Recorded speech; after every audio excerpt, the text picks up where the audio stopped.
Hello and welcome back once again to the HR Social Hour Half Hour Podcast. This is episode 214. John and Wendy talk to Katee Van Horn. I'm your host, John. And I'm Wendy. How are you, John? Wendy, I'm well. We're at the end of March, and This will be the last episode of the month and is sponsored by our pals over at Namely. Thank you, Namely, for March. Yes, thank you, Namely, for March. We always appreciate partnering with Namely. Look for something with us and Namely in April as well. Thank you for sponsoring the month. Be sure to check out namely.com to learn more about them. Wendy, we're in springtime. I was doing some spring cleaning, and I found some stuff. Some of you remember that in the fall, we typically have our pledge drive and we ask you to share an episode and we'll send you something. Well, found out that I had some extra somethings laying around. So I'm going to do a mini spring cleaning pledge drive. A little different this time. What we're going to ask is that if you will leave a review on whatever podcast platform you're on, iTunes, Spotify, 5 stars, Podbean, whatever it is, leave a review, 5 stars, take a snapshot, and tweet us. Tweet me, Wendy, HR Social Hour, whatever it is. You will receive one of the now out-of-print Wonder Women coasters that we have. Yeah, we're not making any more of those. Any more of those. We've got 6 of those to give away. Okay. The first 6 people to participate there will be eligible for that. And then but wait, there is the elusive and the only time we ever going to make these. I have a bottle opener to give away. Ooh. We will ship anywhere in the world. So international listeners, you are, and they have been shipped overseas. I learned a lot because of the production run. I lost about a quarter of them in the mail, which was highly embarrassing, but people got them, really enjoyed them. Make sure that you put that review out, post it, share it with us. If you have left a review before, what I'm going to ask you to do is to share this episode or your favorite episode on LinkedIn. Oh. Screenshot that and send us that, and that will count as your spot. Entry. Your entry. Thank you. Yes. But yeah, like I said, spring cleaning. Love it. Kind of a 1 week only pledge drive or whatever time you hear this. After that, the first 6 people will get those coasters. And then, like I said, if you already have the opener, I'll do a drawing. If you've got one, I'm going to send it to the next person that doesn't. What's kind of cool, Wendy, is that as we've done these things over the years, the coasters, the stickers, the bottle openers, all these different things, we don't do more of them other than our podcast stickers. Right. And we're never not going to have hollow stickers because hollow stickers are cool. They're cool. And every time they come up, man. Exactly. People fight over them just like we did in the 90s over hollow covers on comic books, which was the whole reason I started that to begin with. Share with us, share out there, share with us, and you're going to be eligible for that. Love it. I'm excited about tonight's guest. And Wendy, as I told you, I think this is the first time we've ever had podcast co-host bookend a month. Love it. So I think it was kind of fun how that worked out. Let's make the introduction and get started. Yes, so excited to welcome Katee Van Horn to the show. Katee is a diversity and inclusion strategist. She is co-host of the Inclusive AF podcast, and she really enjoys helping organizations build inclusive teams where diversity thrives. So Katee, so excited to have you on the show today. First question, what is in your glass? Okay, so I'm in Arizona, so it's only 3:00 in the afternoon. So as far as you know, this is water. Hey, we don't judge. Right. Not at all. No judgment. No. Ask me in a few hours, that would be a different answer. But yes, water right now. Yes, on this fine Monday afternoon. Oh, love it. Katee, I appreciate the fact you reminded me that we had met way back when at an event. Always have to start, though. How exactly did you get your start in human resources, and then particularly this focus when it comes to DEI? So I started on a recruiting desk, actually, many moons ago.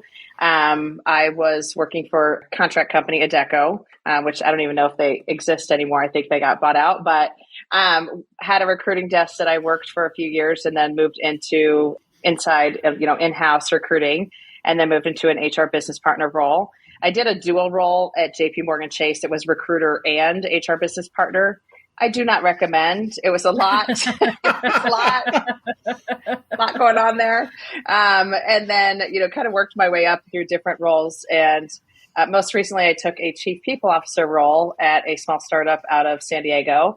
The focus on diversity, equity, and inclusion, that's been something that I've been passionate about throughout my whole career, is how do you create equitable systems, whether that's in recruiting, whether that's in just, the processes, anything that touches the employee. How do you make them equitable? How do you make, block bias where you can?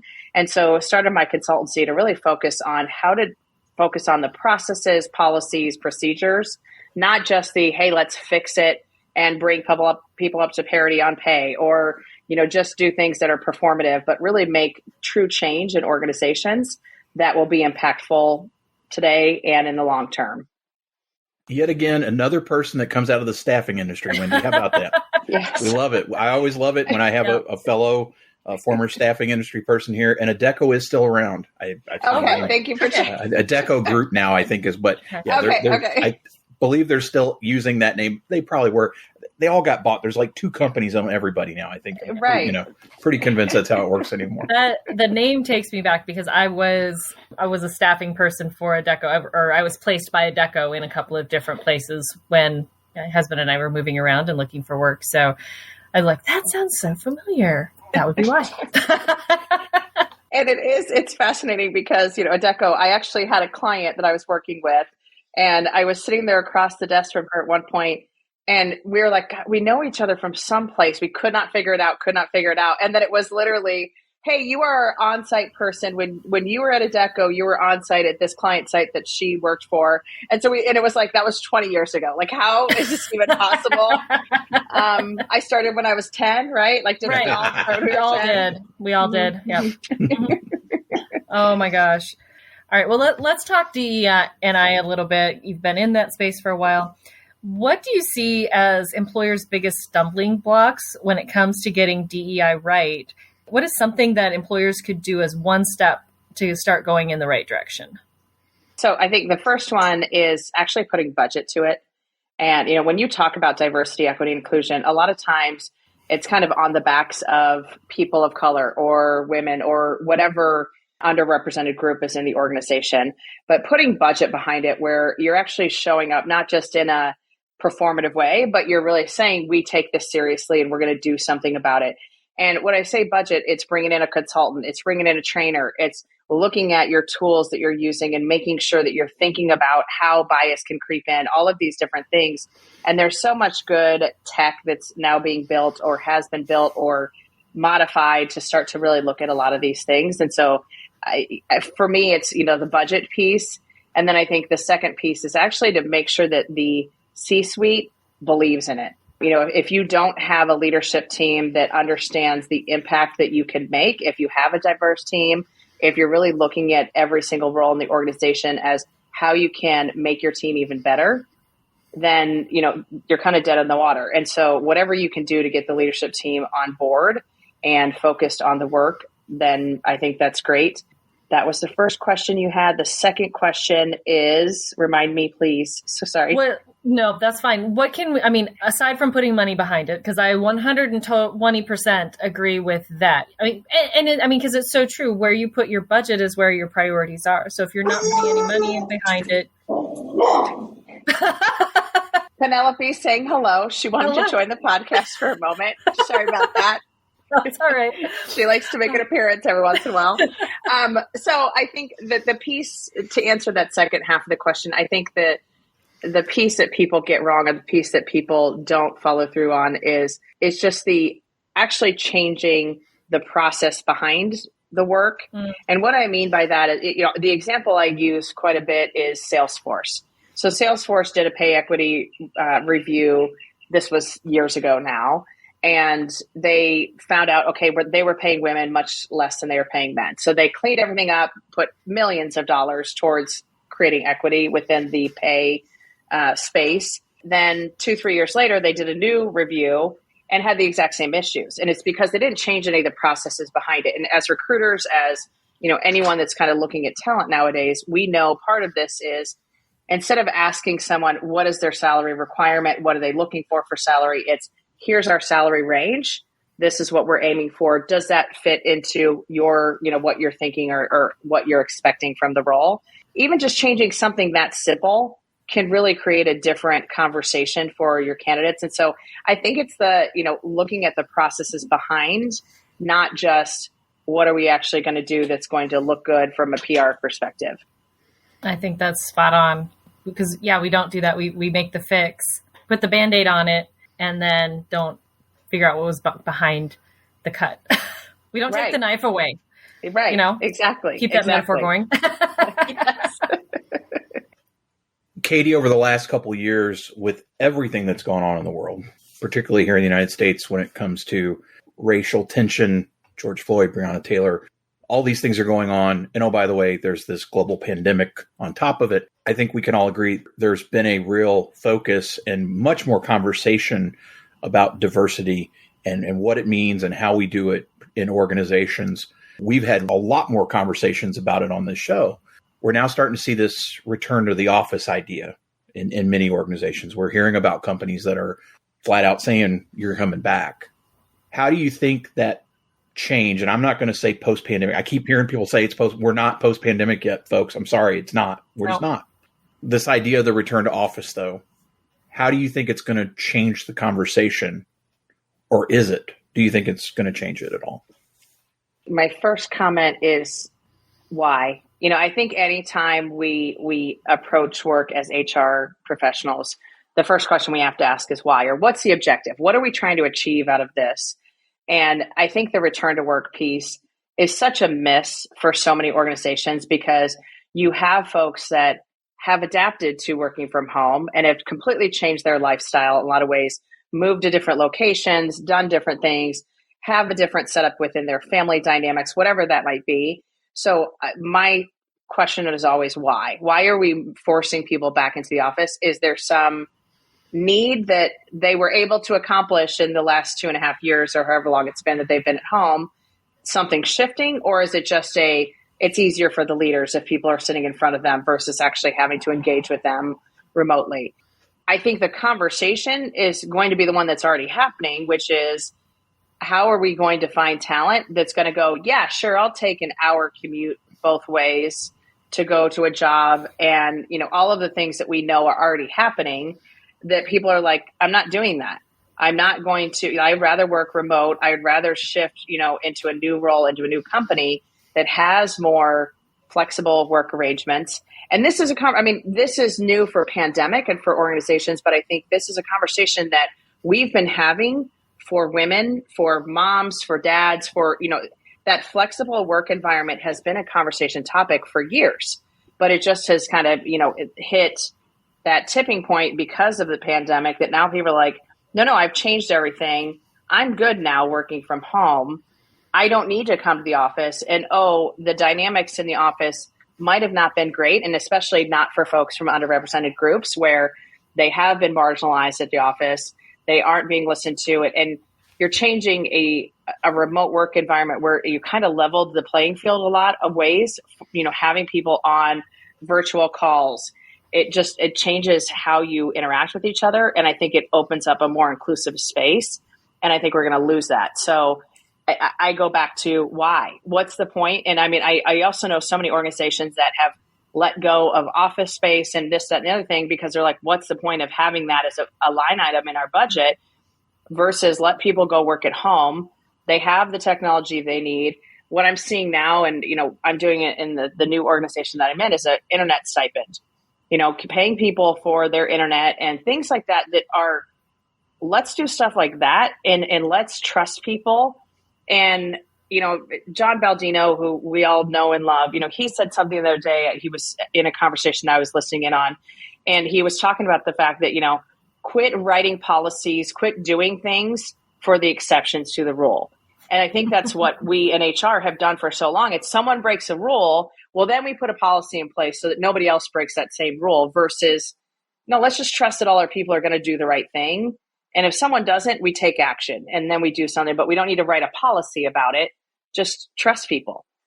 I think it's Kate Bischoff that said, if you can name the person that the policy was written for, you don't need that policy. Yes, exactly. She's spot on. Yeah, because it's true. We've so long just kind of gone after the lowest common denominator. I was listening to the same one. It's like, that's why I was writing a dress code policy once where we had to define what a flip-flop was. I'm like, really? Because we were, you can wear open-toed shoes now, but not flip-flops. And this is what a flip-flop is. And I was just like, this is so managers don't have to have a conversation with somebody about their shoes.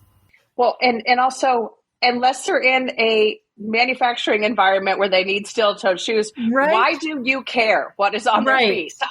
Right. I don't they're have sitting time to care.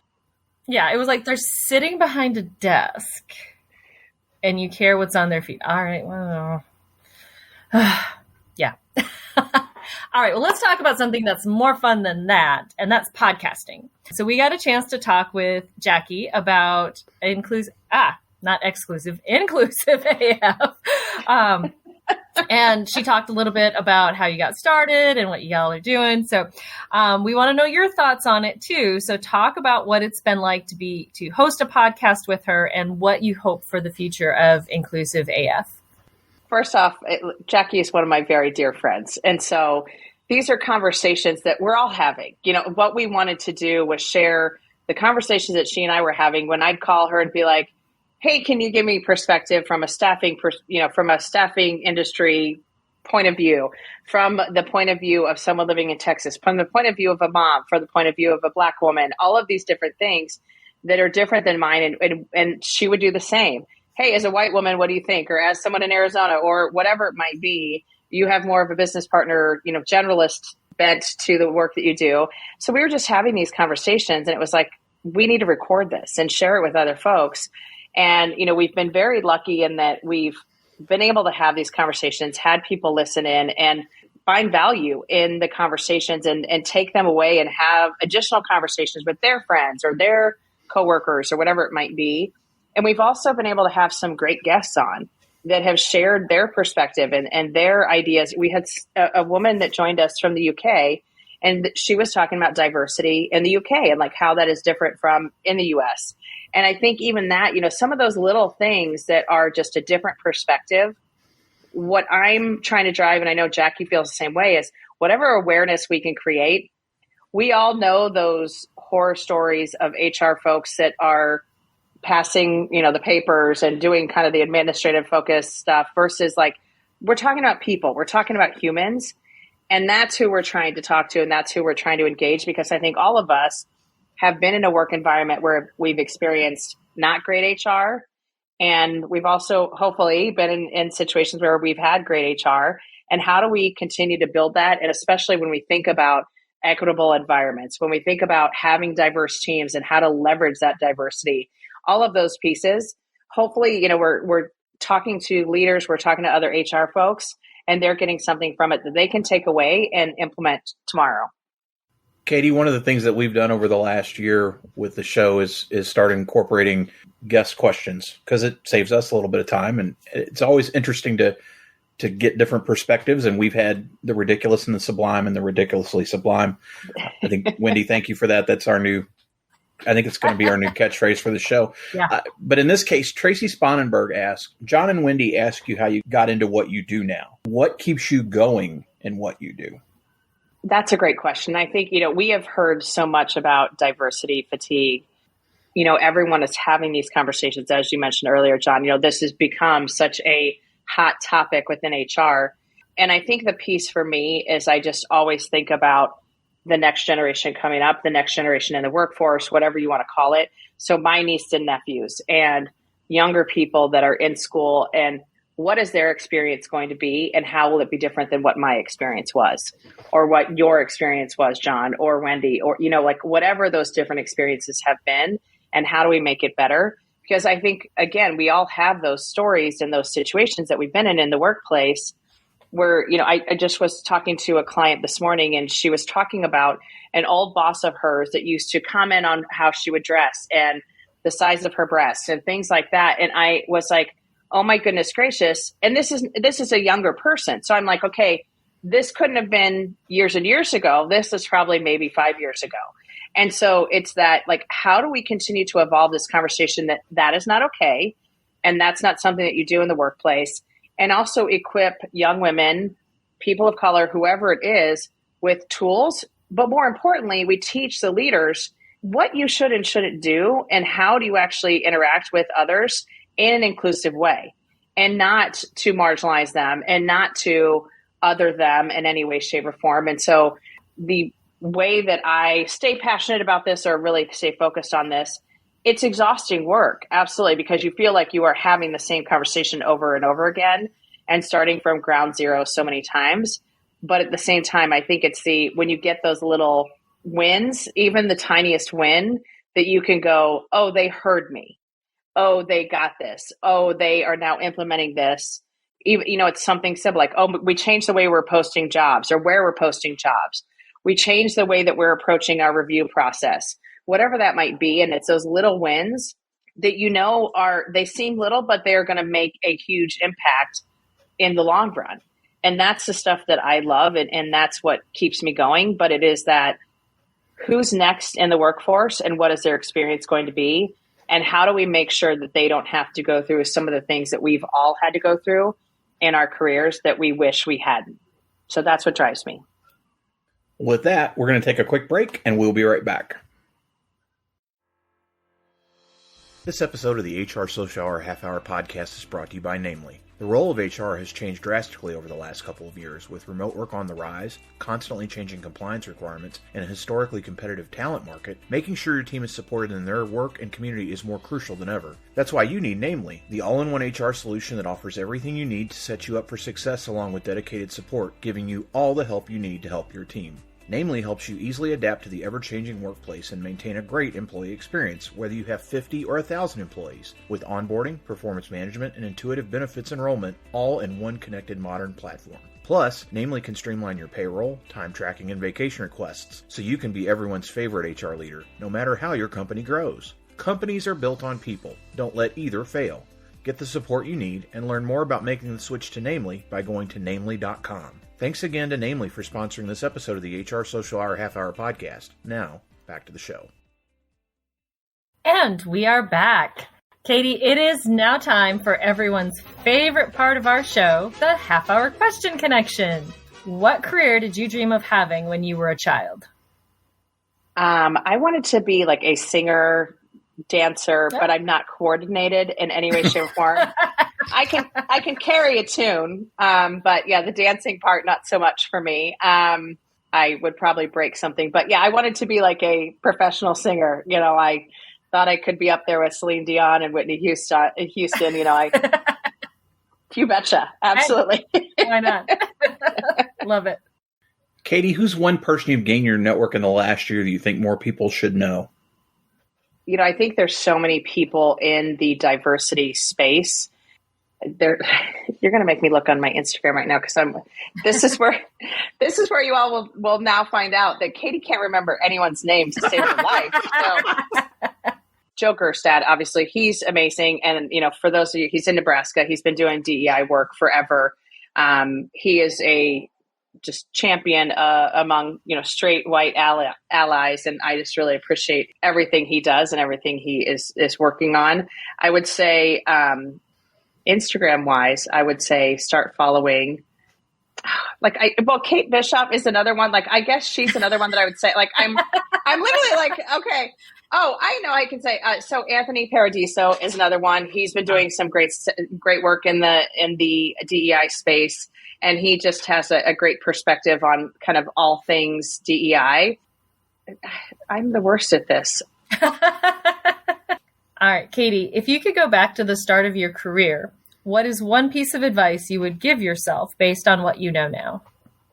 I think one of the things, and I say this to everyone that I talk to from a mentor perspective, is take on every single project you can, as long as you have the capacity for it. Don't just take it on and then drop the ball. Take on every single project you can, because I was tasked with a couple things in my career that I look back now and go, they trusted me with this. What were they thinking? But because I had those different experiences, that just helped me build my chops as an HR person, and also forced me to continue to educate myself, which I think has definitely helped me throughout my career. So I think take on every project you can. And then I think also listen and learn. Listen to the employees that you're supporting. Listen to the folks that you are trying to do great things for. And one of the things that I do look back now and go, gosh, I wish I would have listened more and not thought I had the answer right off the bat. Like being able to step back and go, you know what? I don't know the answer to this. Let me go ask the right people or ask more people than what I have in my network today. Katee, how do you enjoy giving back to the HR, DEI community, or even your community at large? Through mentorship, I try my best to mentor folks that are coming up behind me. But I also, even with clients, I stay in touch with them and stay in touch with whoever the folks are that are supporting the DEI efforts in the organization, even after I step away. Because I think, the question you asked earlier, Wendy, about, how do you stay passionate or how do you, not get tired with this work? Because it is exhausting work. I think having that support system around you and being that support system for other people helps you to be able to go, okay, yeah, no, this is what I'm doing and this is how I'm doing it. And I think thirdly, like I am a straight white woman doing diversity, equity, and inclusion work. And so as often as I can, bringing other folks into the conversation, whether that's through, hey, can you do this training? Hey, can you, kind of give your point of view from your perspective, your lived experience, and making sure those folks get paid.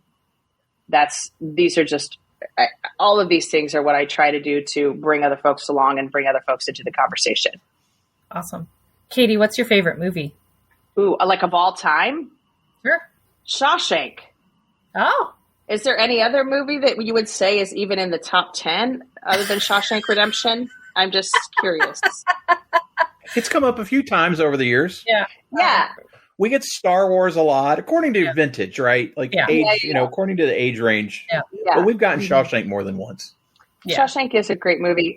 There's other, like top, in the other top 5, I would say, if you have not seen, it has Chaz Palminteri in it. Bronx Tale is another great one. If you've not seen Bronx Tale, highly recommend it. So that's another good one. And then like feel good movies, I could watch Pretty Woman like every single day and be totally happy because I've like watched that all through high school. So that's another one. We get that a lot. We've had Pretty Woman more than once as well. Yeah. How about your favorite or the most memorable live performance you've ever attended? Holy Hannah Batman. Oh, I could tell you. So concert in it, Lionel Richie opened up for Tina Turner. Oh, wow. Yeah. And wow. I was very fortunate to get very close to the stage because of some friends that had some great tickets. So, looking up at the stage and seeing, Tina Turner dancing, all over with those legs and Lionel Richie effortlessly playing the piano and singing. And you're like, how? So that was a really awesome concert. Nice. Wow.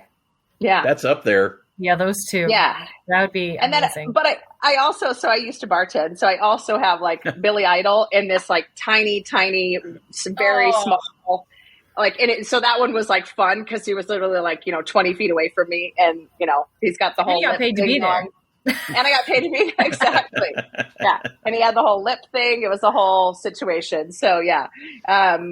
There's been quite a few. I love going to see live music. And so, there's been quite a few that I've had the pleasure of doing. And because of where I worked previously, I got to meet Snoop Dogg. I, got to meet Pitbull and see them perform as well, and some other great folks. So I've been fortunate in that regard. Nice. Katee, if you could be on any TV show, either as a character or yourself, which would it be? Oh my gato. Okay. I just love your expletives that are coming out. They're just cracking me up. Jackye and I perfected it because we've decided we don't like to cuss too much on the podcast, so it's better this way. So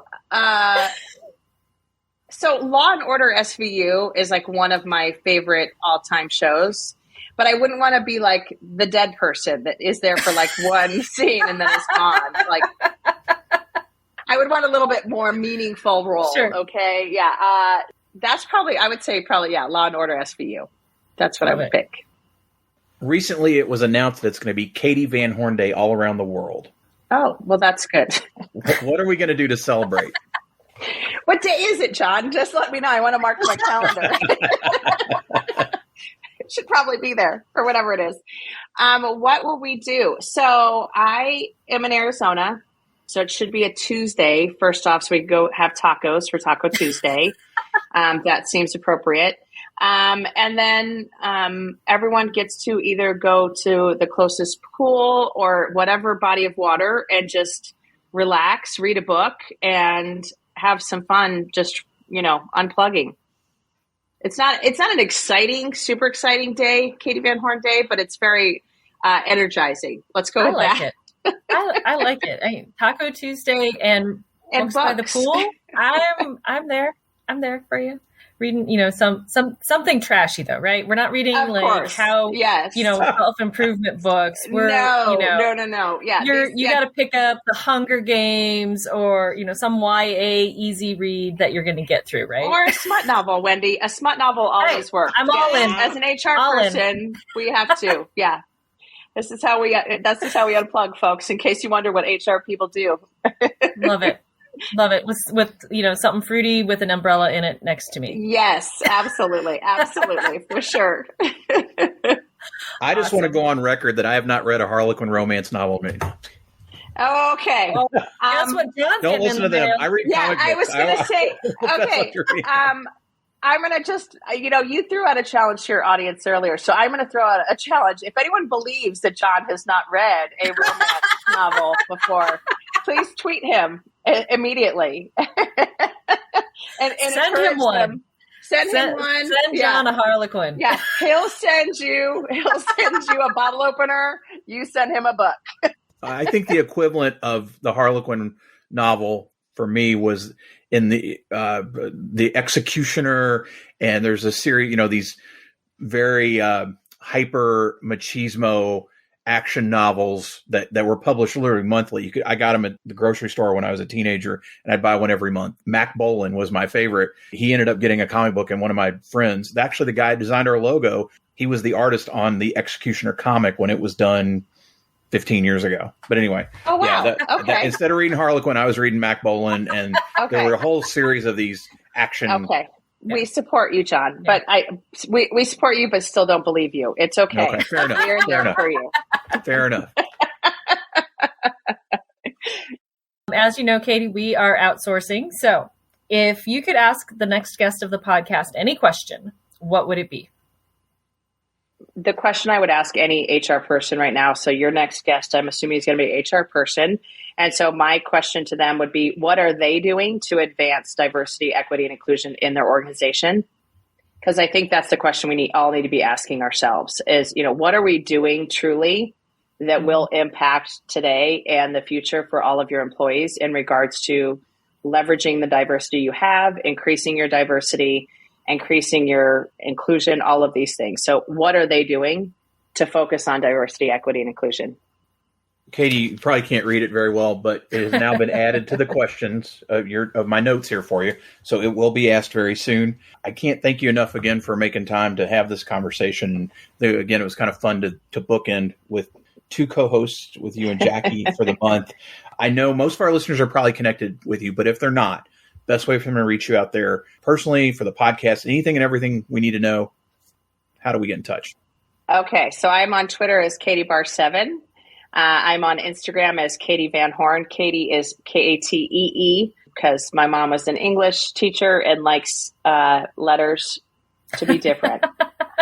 So it's Katee with two E's. That's what we're going with. Or they can reach out to me on the Inclusive AF Podcast website. So it's inclusiveafpodcast.com. And if anyone would like to come on and discuss any diversity, equity, inclusion issues with Jackye and I, we'll be gentle. We swear. We won't force you to read smut novels like I'm forcing John to. We'll be